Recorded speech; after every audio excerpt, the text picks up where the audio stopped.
Assalamualaikum warahmatullahi wabarakatuh.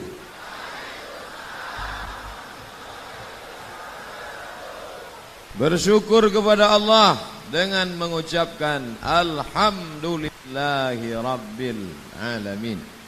Berselawat kepada Rasulullah dengan ucapan Allahumma salli ala Sayyidina Muhammad wa ala alihi wa sahbihi wa barik wa sallim.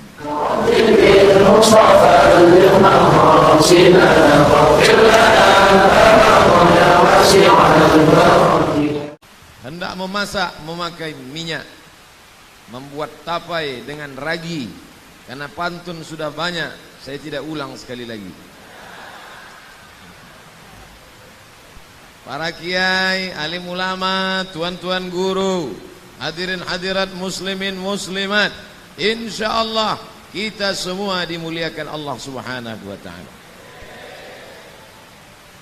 Fatham mubina, kemenangan yang amat sangat nyata.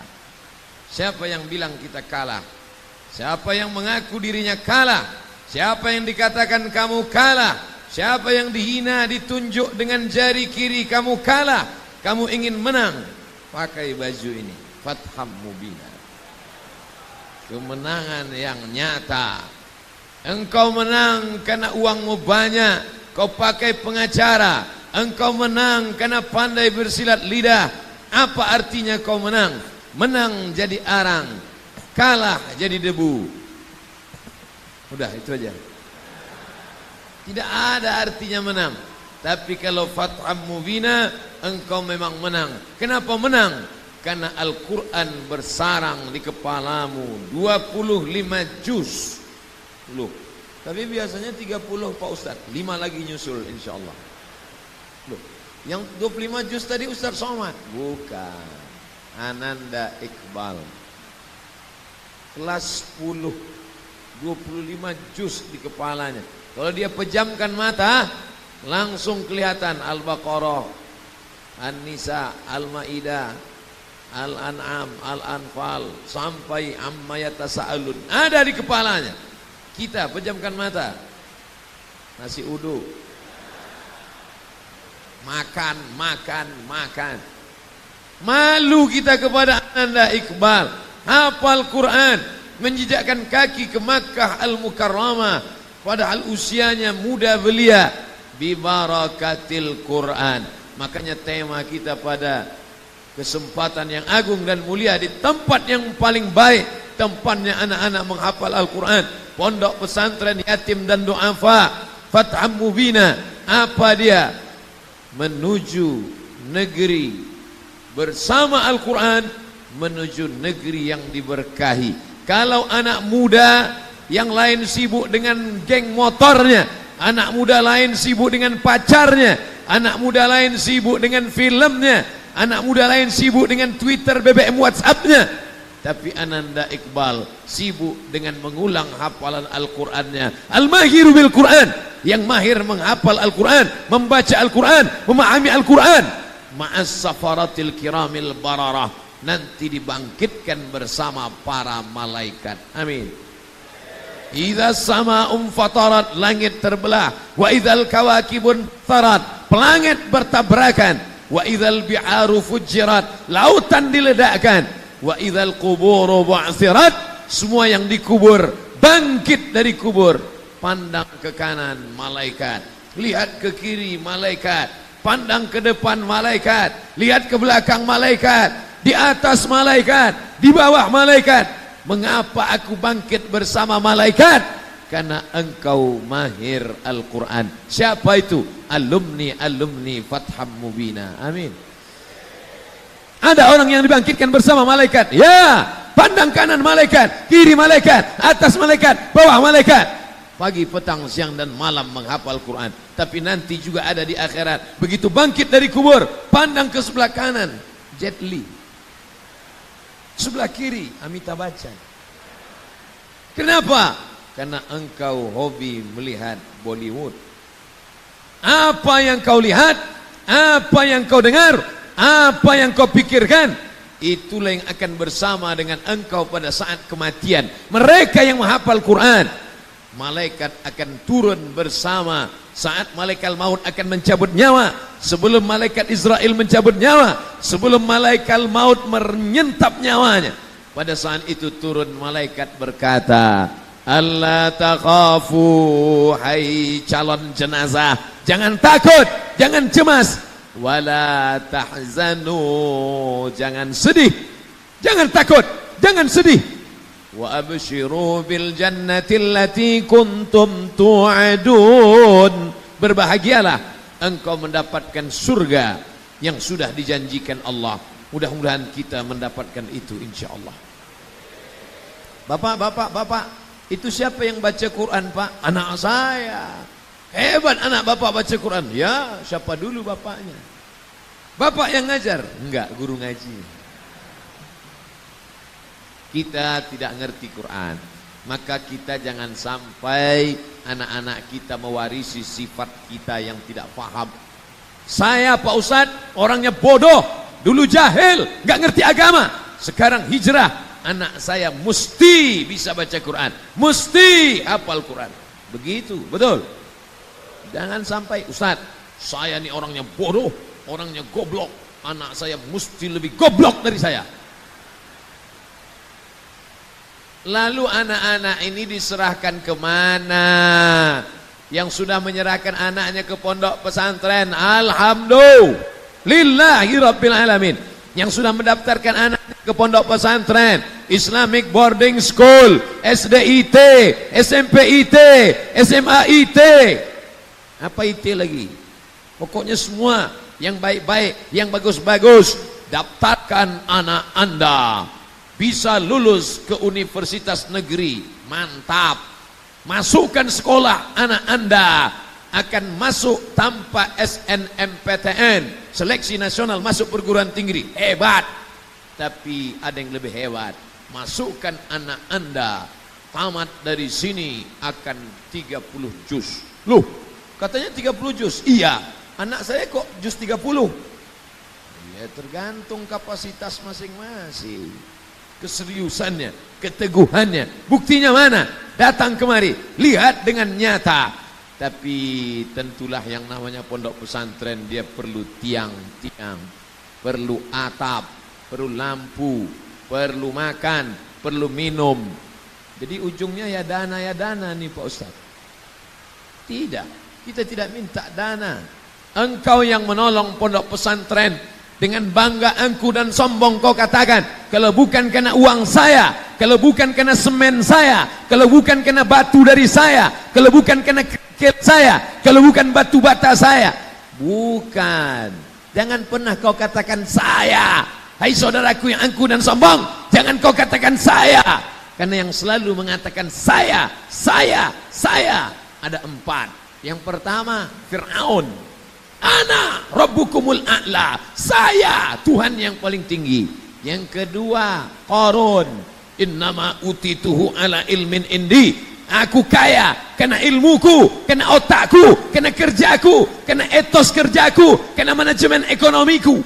Yang ketiga selalu berkata saya, setan, ana khairum minhu, saya lebih baik daripada dia.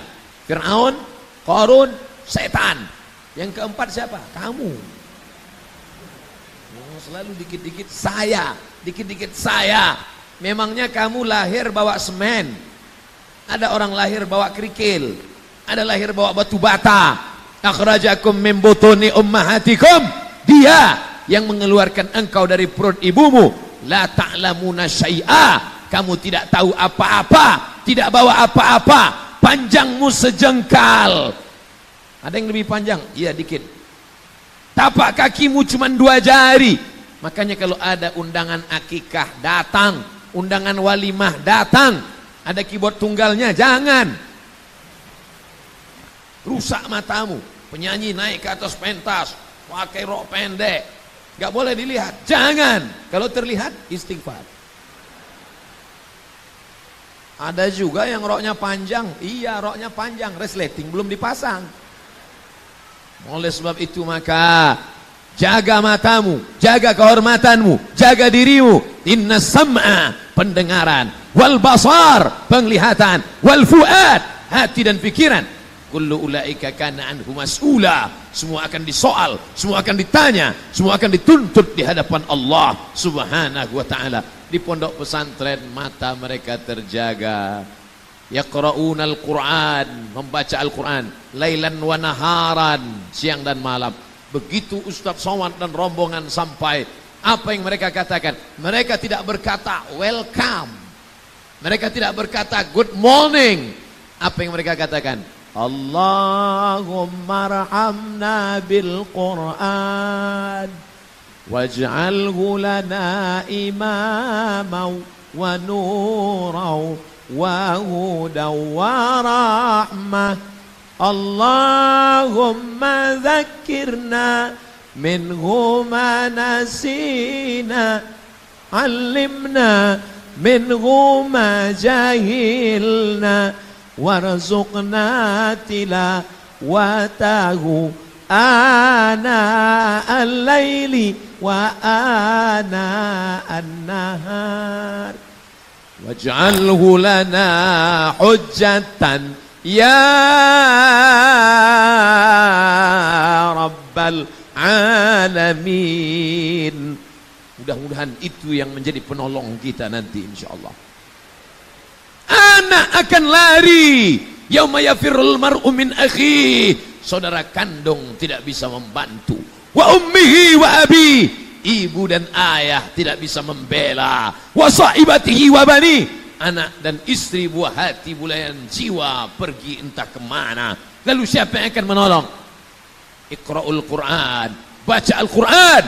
Iqra'ul Quran, baca Al-Quran, fa innahu ya'ti yaumal qiyamah, Quran akan datang pada hari kiamat, syafi'an li ashabi, memberikan pertolongan kepada orang-orang yang membacanya. Mudah-mudahan Quran yang kita baca akan datang menolong kita insyaallah. Tiba-tiba begitu sampai di akhirat, anak-anak alumni Fatham Mubina begitu duduk langsung Quran datang. Anak Fatham Mubina begitu berdiri langsung Quran datang. Kita begitu datang langsung yang datang Facebook, Twitter, BBM, WhatsApp, Instagram. Quran mana? Karena engkau tidak pernah membaca Al-Quran. Ada orang-orang seumur hidupnya baca Quran cuma 3 kali. Pertama, ketika mau akad nikah. Mana Quran? Quran. Kenapa? Karena kebetulan nikahnya pakai mahar Al-Quran. Aku nikahkan engkau dengan anakku dengan mahar seperangkat alat sholat dan kitab suci Al-Quran, gak pernah dibuka sampai mati, tunai. Kedua kali, kapan dia baca Quran? Kebetulan waktu itu sakit, mau sakratul maut, gak mati-mati, dibukakan Quran, mati langsung. Ada orang-orang yang matanya tidak pernah melihat Al-Quran, tapi anak-anak kita di Fatham Mubina bangun pagi, bahkan mengigau malamnya pun, inna fatahna laka fatham mubina liyaghfirallahu laka ma taqaddama min dzambika wa ma ta'akhkhar. Bangunnya membaca Al-Quran karena terngiang, terbaca, terpikir, terdengar, terpandang, terlihat, semua akan nyata di mata mereka. Tidak ada yang lain tersisa dari memori kepala mereka selain daripada Al-Quran. Al-Quran sebenarnya sudah lama azab itu datang, sudah lama murka Allah itu ditimpakan, tapi tidak jadi turun. Kata Allah, malaikat jangan turunkan. Kenapa? Banyak anak-anak penghafal Al-Quran, lidah yang senantiasa basah karena Al-Quran. Allahumma dafa'anna al-ghala wal waba wal fahsya wal riba wal zina. Selamatkan dari malapetaka, bencana, riba, zina, narkoba, LGBT, perbuatan keji dan mungkar, bi barakatil Quran, karena kemuliaan Al-Quran, wa bi huffazil Quran, karena penghafal Quran. Jadikan anak-anak keturunan kami orang-orang yang cinta membaca dan mengamalkan, mengajarkan Al-Quran. Amin. Khairukum, siapa yang paling mulia di antara kalian? Khairukum, siapa yang paling mulia di sini? Apakah bapak pejabat? Apakah orang kaya? Apakah siapa yang banyak hartanya? Yang paling mulia khairukum man ta'allamal Qur'an. Orang yang paling mulia orang yang belajar Al-Quran, wa 'allamahu, dan orang yang mengajarkan Al-Quran. Itulah orang yang paling mulia.